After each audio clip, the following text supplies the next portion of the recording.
বক্তৃতা দিয়ে তামাক মদ মাদকতার ফ্যাক্টরি বন্ধ করা সম্ভব নয় যদি অরিজিনাল জায়গা থেকে আইন করে বন্ধ করা না হয়।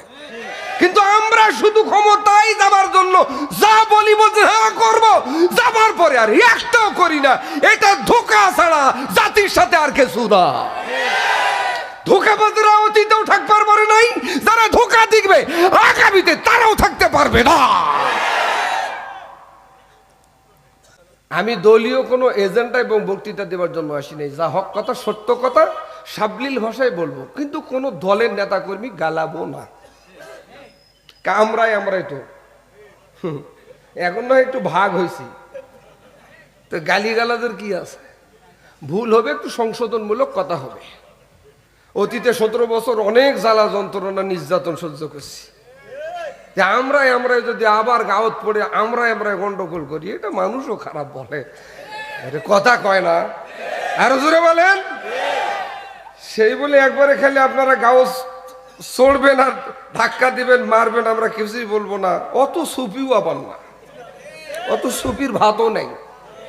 এই জন্য সংশোধনমূলক যেগুলো সেগুলো অবশ্যই বলা দরকার। এতে যদি কারো গাও জ্বলে, জ্বালানো উঠে, তাহলে বুঝতে হবে অতীত থেকে আপনারা শিক্ষা গ্রহণ করেন নাই। ইতিহাস থেকে শিক্ষা গ্রহণ করতে হবে প্রত্যেক জাতিকে।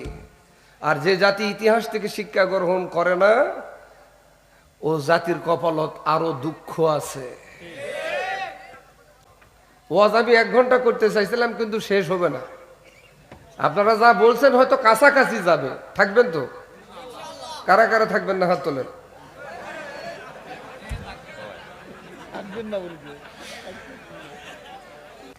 সম্মানিত ভাইরা, হুজুর বলতেছেন বাবা তাহলে তোমরা এসার সময় গ্রামে খবর দাও, একটা হুজুর আসছে তোমাদেরকে নামাজ শিখাবে। কেউ শিখাইতে চায় তো মানুষ আগ্রহ করে হলেও বিনা পয়সা একটু শিখতে চায়। কিন্তু আপনি অঙ্ক ইংরাজি পড়বেন, মাশাআল্লাহ 2000 টাকা বেতন দিবেন। উস্তাদি যখন বক্তব্য পড়াবে 1 পা চাউল আপনার জোটে না। হ্যাঁ, সব হুজুরেরাই খাবে, কথা কয় খালি হুজুরেরাই খাবে। আরে অঙ্ক ইংলিশ পড়ে আপনাকে বলতেছেন যে ফায়দা নেই, অবশ্যই ফায়দা আছে, আপনি ফায়দা হাসিল করেন। কিন্তু আপনার দুনিয়াবি এবং আখিরাতের ফায়দা হলো কোরআন। আপনি 1 পা চাউল দিলে আপনি হুজুরের উপর হিংসা করতেছেন। 2000 টাকা দিতেছেন, 2500 টাকা দিতেছেন, 5000 টাকা দিতেছেন 12 দিনে, আর 1 মাসে 1 পা চাউল তাও দেয় না। তো আগ্রহ সহকারে গ্রামের সকল মানুষকে দাওয়াত দিচ্ছেন, হুজুর আসছে নামাজ শিখাবে, সবাই আসছে। তো হুজুর এখন বলতেছেন বাবা তোমরা কাতার হও, কাতার বুঝেন তো, লাইনে দাঁড়াও, কাঁধে কাঁধে কাঁধ মিলাও, অর্থাৎ পায়ের গোড়ালির সাথে গোড়া মিলাও। হুজুর সামনে থাকে না পিছনে? তো হুজুর আছে সামনে। সামনে এসে পূর্ব দিকে ঘুরে বলতেছেন বাবা আমি যেমন করব তোমরাও তেমন করবা। ওকে। হুজুর এখন নামাজ শেখাচ্ছেন, ট্রেনিং দিচ্ছেন। আল্লাহু আকবার। মুসল্লিরা হুজুরের স্পিরিটের চেয়ে কয়েক গুণ স্পিরিট। আল্লাহু আকবার। হুজুর পূর্ব দিকে ঘুরে বলতেছেন বাবা নামাজ এরকম, কথা কয় না, বলেন নামাজ এরকম। মুসল্লিরাও ঘুরে বলতেছেন বাবা নামাজ এরকম। হাসির খোরাক দেন। এখানে শিক্ষা আছে বলে ঘটনাটা আলোচনা করছি। আপনাদের কি কষ্ট হবে? আছেন তো আপনারা? থাকবেন তো? বলেন ইনশাআল্লাহ। তো হুজুর বলছেন বাবা নামাজ যা শিখালাম শিখালাম, সামনে রমজান। সুবহানাল্লাহ। হুজুর রমজানটা কি? বলতেছেন ফজরের পূর্বে খাইতে হয়, আবার মাগরিবের আজান দিলে ইফতার করতে হয়। এই সময়টাকে না খেয়ে থাকার নামই হলো রোজা। বাংলা ভাষায় বুঝিয়ে দিচ্ছে। পারবা বলছেন হ্যাঁ এইটা ব্যাপার হলো, আমরা মুসলমান পারি না এমন কিছু না, পারবো না মানে। এই রমজানে অনেক কথা আছে যেগুলো কথা বললে ফজর হয়ে যাবে তারপরেও শেষ হবে না। তার ভিতরে অন্যতম তারাবির নামাজ যদি কেউ জামাতের সহিত পড়ে, একটা বাচ্চা সন্তান আজকেই ভূমিষ্ঠ হলো, জন্মগ্রহণ করলো, তার যেমন গুনাহ থাকে না, সুবহানাল্লাহ বলবেন। তারাবির নামাজ যদি কেউ ইমামের পিছনে আদায় করতে পারে, তারও জীবনে কোনো গুনাহ থাকে না। তো নিশ্চয়ই যারা আমরা তারাবির নামাজ পড়েছি, আমাদের গুনাহ আল্লাহ মাফ করেছেন। যারা পড়েন নাই, মাপ নিতে আমরা পারি, এটা আমাদের বদনসিব, কপাল খারাপ।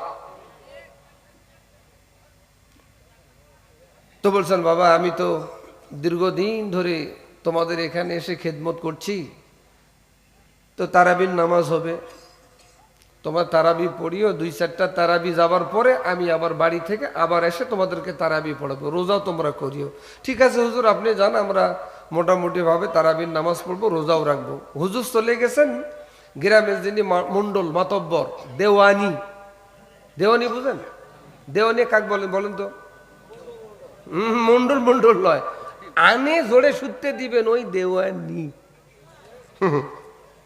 আপনি বাইরে থেকে যে কোথাও থেকে নিয়ে এসে দিবেন, ওই হলো দেওয়ানি। গ্রামের সকল মানুষদেরকে ডাক দিয়ে বলতেছেন, হুজুর যে নামাজ শেখালো, যে কষ্ট, আবার না খেয়ে থাকে এটা আরো কষ্ট, আবার তারাবি পড়া আরো কষ্ট, কি করা যায়? বলছেন মন্ডল আপনিই বলেন। বলছেন যার যাতে আছে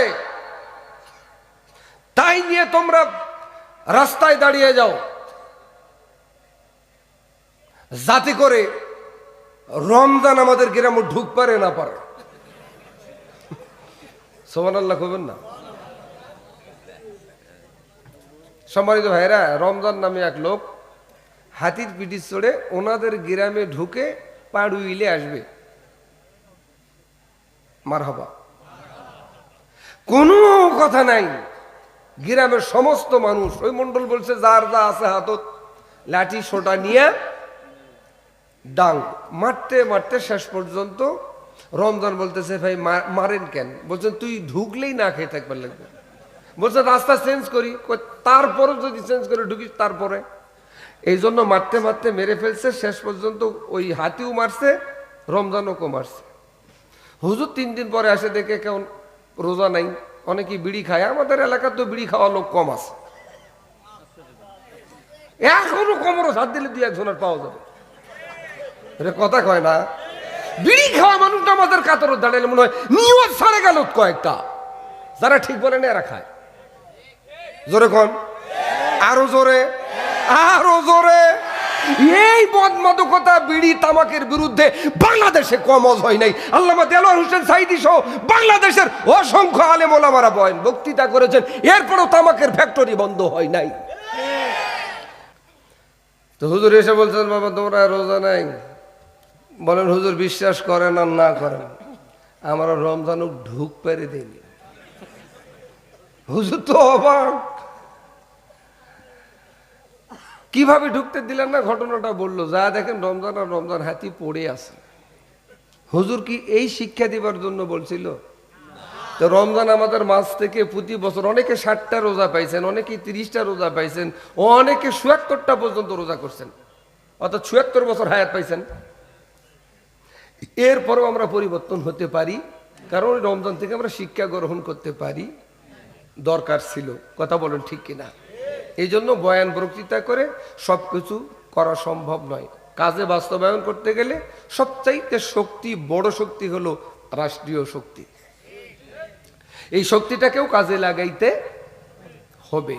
আসুন, সেই নবী মুহাম্মদ রাসূলুল্লাহ সাল্লাল্লাহু আলাইহি সাল্লাম মসজিদে নববীতে আল্লাহর ঘরে আয়াতে কারিমা তেলাওয়াত করছেন 25 জন সাহাবীদের সামনে। সুবহানাল্লাহ বলবেন না? এই আমার সামনে তো আপনারা হাজারো মানুষ, আর নবীর সামনে কত মানুষ?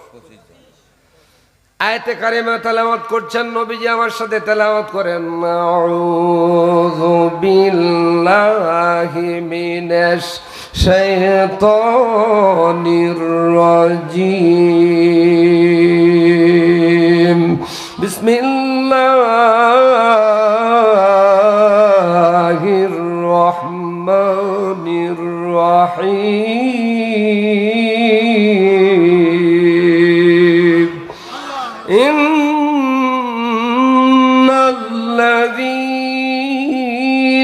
قالوا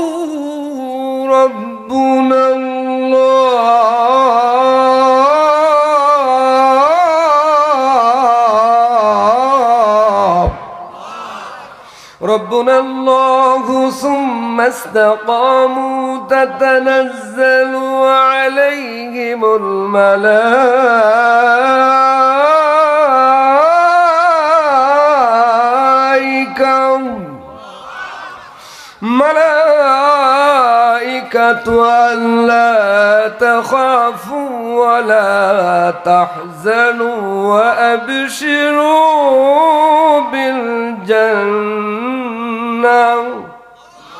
وأبشروا بالجنة التي كنتم توعدون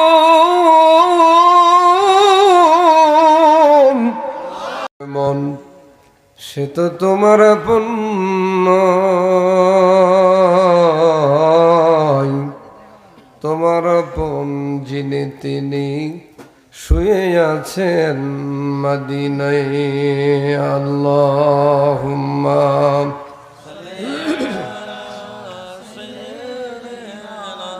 মাওলানা মুহাম্মদ ওয়া আলা আলি সাইয়্যিদিনা। জবান খুলে বলেন বালাগাল উলা বিকামালিহি كشف الدجى بجماله حسنت جميع خصاله صلوا عليه وآله. تو زبان کھلے بلن بلال أعلى بكماله كشف الدجى بجماله حسنت جميع خصاله صلوا عليه وآله. زبان کھلے আমার সাথে তেলাওয়াত করুন আউযু বিল্লাহি মিনাশ শাইতানির রাজিম। বিসমিল্লাহির রহমানির রহিম।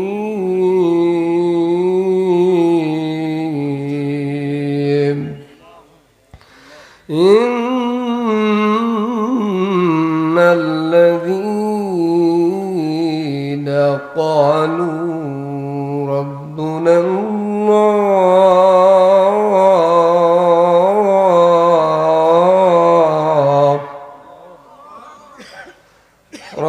الله ثم استقاموا تتنزل عليهم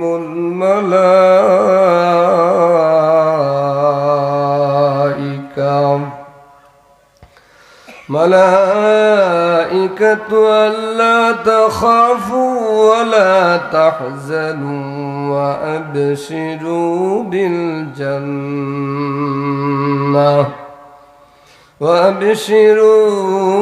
بالجنة التي كنتم توعدون.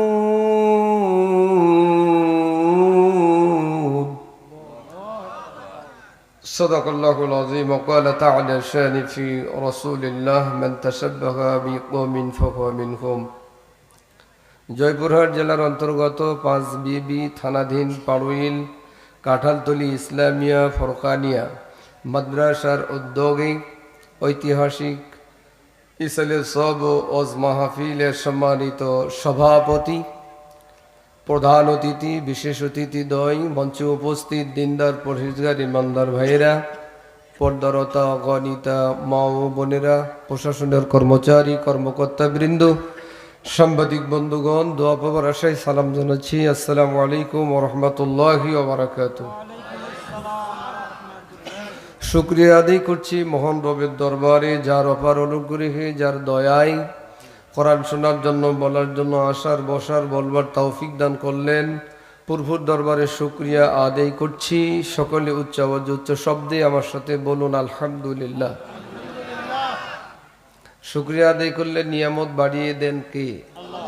জোরে বলেন। এই আল্লাহ শব্দ একটু আওয়াজ দিয়ে বলেন কে?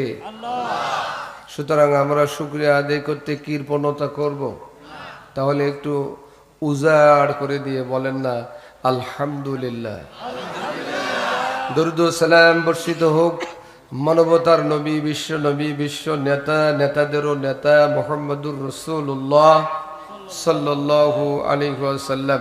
সম্মানিত ভাইরা, আমি রাস্তায় যখন আসি, বাজারে যত পরিমাণ মানুষ দেখেছি, এখানেও মাশাআল্লাহ অনেক মানুষ। ওই মানুষগুলোও যদি এসে বসে, আমি মনে করি ঈদগার মাঠে জায়গা হবে না। তা আমি বিশ্বাস করি লোকগুলো সবাই আসবে, একটু ধৈর্য ধারণ করতে হবে, ঠিক কিনা? আর বক্তা একক কণ্ঠে তাদের কান পর্যন্ত আওয়াজ পৌঁছাই দিতে পারবে আমার মনে হয় না। 10-এর লাঠি, তাহলে বোঝাটা সবাই মিলেই নেই। আমি সহ আপনারা ওনাদের কান পর্যন্ত আজকের এই দাওয়াতটা পৌঁছাই দেই যে আসুন। দোকান তো অনেকবার জীবনে অনেক করেছি, কোরআনের মঞ্চ তো আর বারবার প্রতিদিন হয় না, হয় কি? তো জান্নাতের বাগানের এই বাগানে একটু ব্যবসা করার জন্য আসি, পৌঁছে দিতে পারবেন? দেন দেখি লিল্লাহি তাকবীর। পিছনের ভাইরা খুব চালাক, তো এই জন্য খুব স্লোগানটা আওয়াজটা দেয় নেই, কারণ হলো আগের দিয়ে চলুক। মনে করছেন কি তাই না? আমরা সবাই মিলে আওয়াজ দিলে আমার মনে হয় গোটা 5 বিবির কম্পন শুরু হয়ে যাবে। আল্লাহ নামে তাকবীর দিতে কোনো তো অসুবিধা নেই, কারণ এটা কোনো দলীয় তাকবীর। তাহলে সবাই মিলে বলেন লিল্লাহি তাকবীর। আল কোরআনের আলো, আল হাদিসের আলো, কোরআন সুন্নাহ যেখানে থাকবেন তো আল্লাহ কবুল করুন। এখন সময় প্রায় 11টা বেজে 10 মিনিট, মোটামুটি 12টা পর্যন্ত আলোচনা করলেই যথেষ্ট। আমার পূর্বের বক্তা, আমার শ্রদ্ধেয় বড় ভাই, অত্র এলাকার কৃতি সন্তান মাওলানা আবুজার ভাই অত্যন্ত জ্ঞানগর্ভ গুরুত্বপূর্ণ আলোচনা করেছেন। আর ওনার পরে ওয়াজ থাকে আমার মনে হয় না, যা ওয়াজ হয়াই গেছে। এখন আমার জন্য একটু বসে আছেন মুক্তাসার দোয়া, আমিও একটু দোয়া নেবার জন্য রংপুর থেকে আসতেছি। আপনারা আমাকে একটু দোয়া দিবেন, আর আপনাদের জন্য আমার দোয়া আছে ইনশাআল্লাহ। সম্মানিত ভাইরা, আর ভূমিকা লম্বা না করে ওয়াজ করাই ভালো। ওই যে যারা দাঁড়িয়ে আছেন যুবক ভাইরা, সামনে অনেক ফাঁকা জায়গা আছে, আপনাদের দৃষ্টি আকর্ষণ করে বলি, কারণ 5 বিবির মানুষ তো আমার কলিজার মানুষ। আর 5 বিবিতে যত ওয়াজ আজাদি করছে, এত ওয়াজ বাংলাদেশের কোনো বক্তা করছে বলে আমার মনে হয় না। কারণ আপনাদের যে ভালোবাসা, এ ভালোবাসা তো আসলে ভোলার মতো না। আমার কি ভালোবাসা আপনার প্রতি নাই? অবশ্যই আছে, আর ভালোবাসার টানে আমি আসছি আলহামদুলিল্লাহ। তাই আমি ভাইদেরকে দৃষ্টি আকর্ষণ করে বলবো, একটু বসেন না ভাই, দাঁড়িয়ে থাকবেন না। দাঁড়িয়ে থাকলে একটু কষ্ট হয়, আসলে অনেকক্ষণ ধরে বসে আছেন তো। আমি একটু আপনাদেরকে একটু কষ্ট দিয়ে শুরু করে দেব। সবাই উঠে একটু দাঁড়ান তো, সবাই উঠে একটু দাঁড়ান, দাঁড়ান, একটা তাকবীর দেন, লিল্লাহি তাকবীর। জি জি, এইরকম করেন দেখে, একটু হ্যাঁ হেলানি দেন, কোমর টমর করলে একটু সোজা হোক। কেউ দেশ স্বাধীন হলো 54-55 বছর, এত ওয়াজ হলো, সমাজের পরিবর্তন কোথায়? অর্থাৎ আমাদের স্বভাবে আমরা চেঞ্জ করতে পারিনি। এত নর্মাটিভ বললে তো হবে না। ওয়াজ দিয়ে খালি আওয়াজই হবে, শব্দই হবে, পরিবর্তন হবে না। এই জন্য পরিবর্তনের লক্ষ্যে আল্লাহ যা বলে তা বাস্তবায়ন করতে হবে। এতে আপনার উপরে অনেক জুলুম আসবে, আপনার উপরে নির্যাতন আসবে, এমনকি আপনার জেলও হতে পারে, ফাঁসিও হতে পারে। কার পথে থাকলে? আল্লাহর পথে থাকলে এগুলা হতেই। আর এটা পরীক্ষা মনে করবে আল্লাহর বান্দারা। এত নর্মাল বললে হবে না তো, আওয়াজ দিয়ে বলেন। এই 54-55 বছর ধরে ওয়াজ, গত বছর কম ওয়াজ হয়নি, এখনো হতেই আছে। তো পরিবর্তনটা কোথায়? আমরা এ পর্যন্ত পরিবর্তন পারি নাই। আমরা মুখে যা বলি কাজে তা করি, আমরা সব চেঞ্জ করব, কিন্তু না, ওই আগেও যায় এখনো তা। অর্থাৎ যে জাতি নিজের ভাগ্যকে নিজে পরিবর্তন করে না, ওই জাতির ভাগ্য আল্লাহ নিজে পরিবর্তন করে না। অতীতেও মার খাইছেন, এখনো খাবেন, পরিবর্তন না হওয়া পর্যন্ত খাটেই থাকবেন। এই জন্য আসুন আমরা পরিবর্তনের লক্ষ্যে কিছু আলোচনা করি ইনশাআল্লাহ। আমি যে আয়াতে কারিমা তেলাওয়াত করেছি, এই আয়াতে কারিমা তেলাওয়াত শুধু আমি করি নাই, যার উপরে কোরআন নাজিল করা হয়েছে তিনি কে? মানে আল্লাহর উপরে কোরআন নাজিল হয়েছে। আল্লাহ, এইদিকে তাকান, নবীর উপরে নাজিল হয়েছে আলহামদুলিল্লাহ। কত বছরে? 23 বছর। আলহামদুলিল্লাহ বলেন। বিভিন্ন প্রেক্ষাপটকে সামনে নিয়ে এই কোরআন নাজিল করা হয়েছে। সেই নাজিলকৃত সূরা সূরা হামিম সেজদা, ছোট্ট একটা আয়াতে কারিমা তেলাওয়াত বিশ্বনবী মুহাম্মদুর রাসূলুল্লাহ, বলুন না সাল্লাল্লাহু আলাইহি ওয়াসাল্লাম, মসজিদে নববী কার ঘর? জোরে কোন? আমি আপনাদেরকে একটা কোশ্চেন করি, এই পাড়ুইল না, এটা পাড়ুইল, এখানে একটা মসজিদ আছে, এই গ্রামে ঘর বসত করে কয়টা? আনুমানিক 50টা, 200। আচ্ছা, আমি আপনাদের কাছে কোশ্চেন করতে চাই, এই 200 মানুষকে মুসলমান না হিন্দু? নামাজে যখন আমরা যাই শুক্রবার থেকে নিয়ে অন্য অন্য ওয়াক্ত, এই 200 ঘরে 300 পুরুষ মানুষ নাই? 300 ধরেন, এই 300 মানুষ কি মসজিদও যায়? আমরা রমজান মাসে প্রথম তারাবি যেদিন পড়বো, জুতা রাখবো কোথায়? ইমাম আর মুয়াজ্জিন, জায়গা পাওয়া যায় না। কিন্তু 10 দিন যাওয়াতে দেখা যাবে যে 10 কাতারের জায়গা 5, 15 দিন গেলে 2.5, 27 তারিখে 1.5, 30 তারিখে 3 মানে বুঝেন তো, শুধু ওই আগের 2 মুরব্বী আর ইমাম, কথা কয় না। সম্মানিত ভাইরা, আমরা এই রমজান মাস বিদায় দিলাম, এই রমজান মাস থেকে আমরা কি শিক্ষা গ্রহণ করছি? আমরা একটা রমজান থেকে যদি শিক্ষা গ্রহণ করতাম, তাহলে আমি মনে করি বেশি রমজানের প্রয়োজন হতো না। একটা ঘটনা মনে হলো, ওয়াজ আমি 1 ঘন্টা করতে চাইছিলাম, কিন্তু শেষ হবে না। আপনারা যা বলছেন হয়তো কাছাকাছি যাবে, থাকবেন তো? কারা কারা থাকবেন না হাত তোলেন।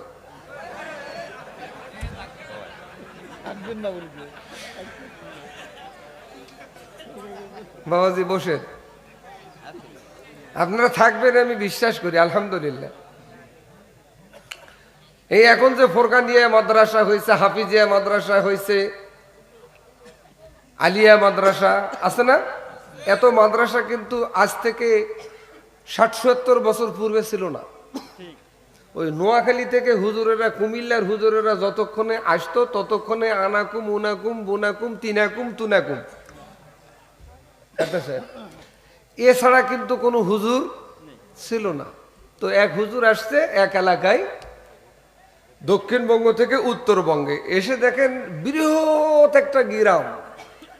এই গ্রামে মাগরিবের ওয়াক্তে কেউ নামাজে গেলেন না, তো উনি এককভাবে নামাজ আদায় করলেন। তো হঠাৎ করে রাস্তা দিয়ে একটা লোক যাচ্ছিল, ডাক দিয়ে বলতেছেন, বাবা নামাজ শেষ করে বলতেছেন, বাবা তোমরা নামাজ পড়ো না? বলছেন, হুজুর নামাজ আবার কি? সুবহানাল্লাহ কবেন না, নামাজ কি এটাই বুঝো না? তো বলতেছেন, বাবা ঠিক আছে, আমি তো মুসাফির মানুষ, অনেক দূর থেকে আসছি, তোমরা নামাজ যেহেতু বুঝো না, এরকম তো ডিজিটাল কারেন্ট ছিল না, আগে ল্যাম্পো বুঝেন? আপনাদের বাতি বলে, হেরিকিন বুঝেন? তো এগুলো না আগে ছিল, কুপি যেটাকে বলা হয়, সম্মানিত ভাইরা, হুজুর বলতেছেন বাবা তাহলে তোমরা এসার সময় গ্রামে খবর দাও, একটা হুজুর আসছে তোমাদেরকে নামাজ শিখাবে। কেউ শিখাইতে চায় তো মানুষ আগ্রহ করে হলেও বিনা পয়সা একটু শিখতে চায়। কিন্তু আপনি অঙ্ক ইংরাজি পড়বেন, মাশাআল্লাহ 2000 টাকা বেতন দিবেন, উস্তাদি যখন বক্তব্য পড়াবে এক পা চাউল আপনার জোটে না, হ্যাঁ সব হুজুরেরাই খাবে, কথা কয় খালি হুজুরেরাই খাবে। আর অঙ্ক ইংলিশ পড়ে আপনাকে বলতেছেন যে ফায়দা নেই, অবশ্যই ফায়দা আছে, আপনি ফায়দা হাসিল করেন, কিন্তু আপনার দুনিয়াবি এবং আখিরাতের ফায়দা হলো কোরআন। আপনি এক পা চাউল দিলে আপনি হুজুরের উপর হিংসা করতেছেন, 2000 টাকা দিতেছেন, 2500 টাকা দিতেছেন, 5000 টাকা দিতেছেন 12 দিনে, আর এক মাসে এক পা চাউল তাও দেয় না। তো আগ্রহ সহকারে গ্রামের সকল মানুষকে দাওয়াত দিচ্ছেন, হুজুর আসছে নামাজ শিখাবে, সবাই আসছে। তো হুজুর এখন বলতেছেন বাবা তোমরা কাতার হও, কাতার বুঝেন তো, লাইনে দাঁড়াও, কাঁধে কাঁধে কাঁধ মিলাও, অর্থাৎ পায়ের গোড়ালির সাথে গোড়া মিলাও। হুজুর সামনে থাকে না পিছনে? তো হুজুর আছে সামনে, সামনে এসে পূর্ব দিকে ঘুরে বলতেছেন বাবা আমি যেমন করব তোমরাও তেমন করবা, ওকে। হুজুর এখন নামাজ শেখাচ্ছেন, ট্রেনিং দিচ্ছেন। আল্লাহু আকবার। মুসল্লিরা হুজুরের স্পিরিটের চেয়ে কয়েক গুণ স্পিরিট, আল্লাহু আকবার। হুজুর পূর্ব দিকে ঘুরে বলতেছেন বাবা নামাজ এরকম, কথা কয় না, বলেন নামাজ এরকম। মুসল্লিরাও ঘুরে বলতেছেন বাবা নামাজ এরকম। হাসির খোরাক দেন, এখানে শিক্ষা আছে বলে ঘটনাটা আলোচনা করছি। আপনাদের কি কষ্ট হবে? আছেন তো আপনারা? থাকবেন তো? বলেন ইনশাআল্লাহ। তো হুজুর বলছেন বাবা নামাজ যা শিখালাম শিখালাম, সামনে রমজান। সুবহানাল্লাহ। হুজুর রমজানটা কি? বলতেছেন ফজরের পূর্বে খাইতে হয়, আবার মাগরিবের আজান দিলে ইফতার করতে হয়। এই সময়টাকে না খেয়ে থাকার নামই হলো রোজা। বাংলা ভাষায় বুঝিয়ে দিচ্ছে। পারবা বলছেন হ্যাঁ এইটা ব্যাপার হলো, আমরা মুসলমান পারি না এমন কিছু না, পারবো না মানে। এই রমজানে অনেক কথা আছে যেগুলোর কথা বললে ফজর হয়ে যাবে তারপরেও শেষ হবে না। তার ভিতরে অন্যতম তারাবির নামাজ যদি কেউ জামাতের সহিত পড়ে, একটা বাচ্চা সন্তান আজকেই ভূমিষ্ঠ হলো, জন্মগ্রহণ করলো, তার যেমন গুনাহ থাকে না। সুবহানাল্লাহ বলবেন। তারাবির নামাজ যদি কেউ ইমামের পিছনে আদায় করতে পারে, তারও জীবনে কোনো গুনাহ থাকে না। তো নিশ্চয়ই যারা আমরা তারাবির নামাজ পড়েছি আমাদের গুনাহ আল্লাহ মাফ করেছেন, যারা পড়েন নাই মাপ নিতে আমরা পারি, এটা আমাদের বদনসিব, কপাল খারাপ। তো বলছেন বাবা আমি তো দীর্ঘদিন ধরে তোমাদের এখানে এসে খেদমত করছি, তো তারাবির নামাজ হবে, তোমার তারাবি পড়িও, 2-4টা তারাবি যাবার পরে আমি আবার বাড়ি থেকে আবার এসে তোমাদেরকে তারাবি পড়াবো, রোজাও তোমরা করিও। ঠিক আছে হুজুর আপনি যান, আমরা মোটামুটি ভাবে তারাবির নামাজ পড়বো, রোজাও রাখবো। হুজুর চলে গেছেন, গ্রামের যিনি মন্ডল মাতব্বর দেওয়ানি, দেওয়ানি বুঝেন? দেওয়ানি কাক বলেন বলেন তো? মন্ডল মন্ডল নয়, আনে জোরে সুত্তে দিবেন ওই দেওয়ানি। আপনি বাইরে থেকে যে কোথাও থেকে নিয়ে এসে দিবেন ওই হলো দেওয়ানি। গ্রামের সকল মানুষদেরকে ডাক দিয়ে বলতেছেন হুজুর যে নামাজ শেখালো, যে কষ্ট, আবার না খেয়ে থাকে এটা আরো কষ্ট, আবার তারাবি পড়া আরো কষ্ট, কি করা যায়? বলছেন মন্ডল আপনিই বলেন। বলছেন যার যাতে আছে তাই নিয়ে তোমরা রাস্তায় দাঁড়িয়ে যাও, যাতে করে রমজান আমাদের গ্রামে ঢুক পারে না পারে। সুবহানাল্লাহ কইবেন না? সম্মানিত ভাইরা, রমজান নামে এক লোক হাতির পিঠে চড়ে ওনাদের গ্রামে ঢুকে পাড়ুইলে আসবে। মারহাবা। কোনো কথা নাই, গ্রামের সমস্ত মানুষ, ওই মন্ডল বলছে যার যা আছে হাতত লাঠি সোটা নিয়ে ডাং মারতে মারতে শেষ পর্যন্ত রমজান বলতেছে ভাই মারেন কেন? বলছেন তুই ঢুকলেই না খেয়ে থাকবার লাগবে। বলছে রাস্তা চেঞ্জ করি, তারপরে যদি চেঞ্জ করে ঢুকিস তারপরে। এই জন্য মারতে মারতে মেরে ফেলছে, শেষ পর্যন্ত ওই হাতিও মারছে, রমজানও মারছে। হুজুর 3 দিন পরে আসে, দেখে কেমন রোজা নাই, অনেকেই বিড়ি খায়। আমাদের এলাকার তো বিড়ি খাওয়া লোক কম আছে, এখনো কোমরও হাত দিলে 2-1 পাওয়া যাবে। এটা কথা কয় না, বিড়ি খাওয়া মানুষটা আমাদের কাতর দাঁড়ালে মনে হয় নিয়ত ছাড়ে গেল কয়েকটা, যারা ঠিক বলে না এরা খায়। জোরে কন, আরো জোরে, আরো জোরে। এই বদমাদকতা বিড়ি তামাকের বিরুদ্ধে বাংলাদেশে কমজ হয় নাই। আল্লামা দেলোয়ার হোসেন সাঈদী সহ বাংলাদেশের অসংখ্য আলেম ওলামারা বক্তৃতা করেছেন, এরপরও তামাকের ফ্যাক্টরি বন্ধ হয় নাই। বক্তৃতা দিয়ে তামাক মদ মাদকতার ফ্যাক্টরি বন্ধ করা সম্ভব নয় যদি অরিজিনাল জায়গা থেকে আইন করে বন্ধ করা না হয়। কিন্তু আমরা শুধু ক্ষমতায় যাবার জন্য যা বলি বলছি হ্যাঁ করবো, যাবার পরে আর একটাও করি না। এটা ধোঁকা ছাড়া জাতির সাথে আর কিছু না। ধোঁকাবাজরা অতীতেও থাকতে পারে নাই, যারা ধোঁকা দিবে আগামীতে তারাও থাকতে পারবে না।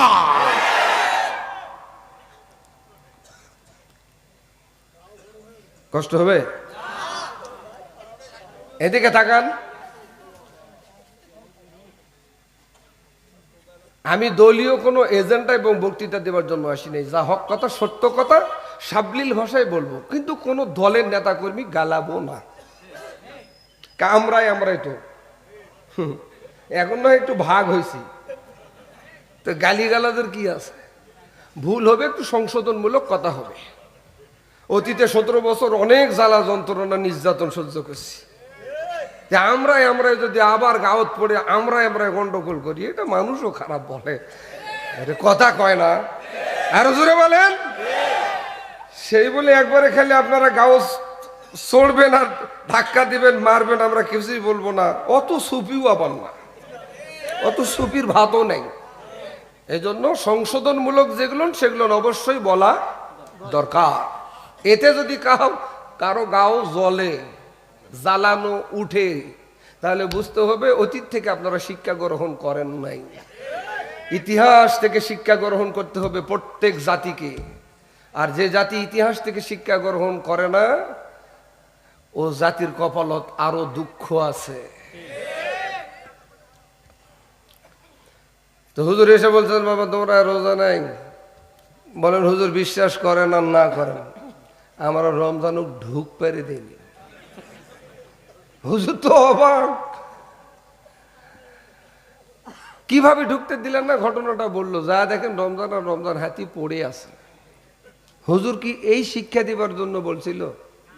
তো রমজান আমাদের মাস থেকে প্রতি বছর অনেকে 60টা রোজা পাইছেন, অনেকে 30টা রোজা পাইছেন, অনেকে 76টা পর্যন্ত রোজা করছেন, অর্থাৎ 76 বছর হায়াত পাইছেন। এরপরও আমরা পরিবর্তন হতে পারি, কারণ রমজান থেকে আমরা শিক্ষা গ্রহণ করতে পারি, দরকার ছিল। কথা বলেন ঠিক কিনা? এই জন্য বয়ান বক্তৃতা করে সবকিছু করা সম্ভব নয়। কাজে বাস্তবায়ন করতে গেলে সবচাইতে বড় শক্তি হলো রাষ্ট্রীয় শক্তি। এই শক্তিটাকেও কাজে লাগাইতে হবে। আসুন, সেই নবী মুহাম্মদ রাসূলুল্লাহ সাল্লাল্লাহু আলাইহি সাল্লাম মসজিদে নববীতে আল্লাহর ঘরে আয়াতে কারিমা তেলাওয়াত করছেন 25 জন সাহাবীদের সামনে। সুবহানাল্লাহ বলবেন না? এই আমার সামনে তো আপনারা হাজারো মানুষ, আর নবীর সামনে কত মানুষ? 25 জন। আয়াতে কারিমা তেলাওয়াত করছেন, নবীজি আমার সাথে তেলাওয়াত করেন, আউযু বিল্লাহি মিনাশ শাইতানির রাজীম, বিসমিল্লাহির রহমানির রহিম,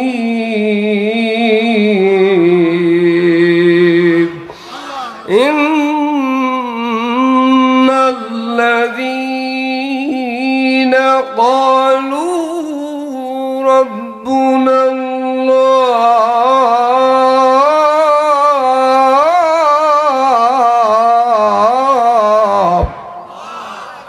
ربنا الله ثم استقاموا تتنزل عليهم الملائكة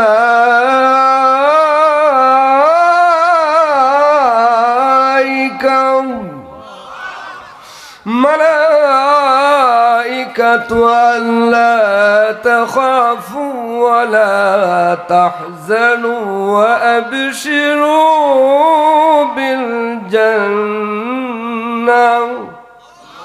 وأبشروا بالجنة التي كنتم توعدون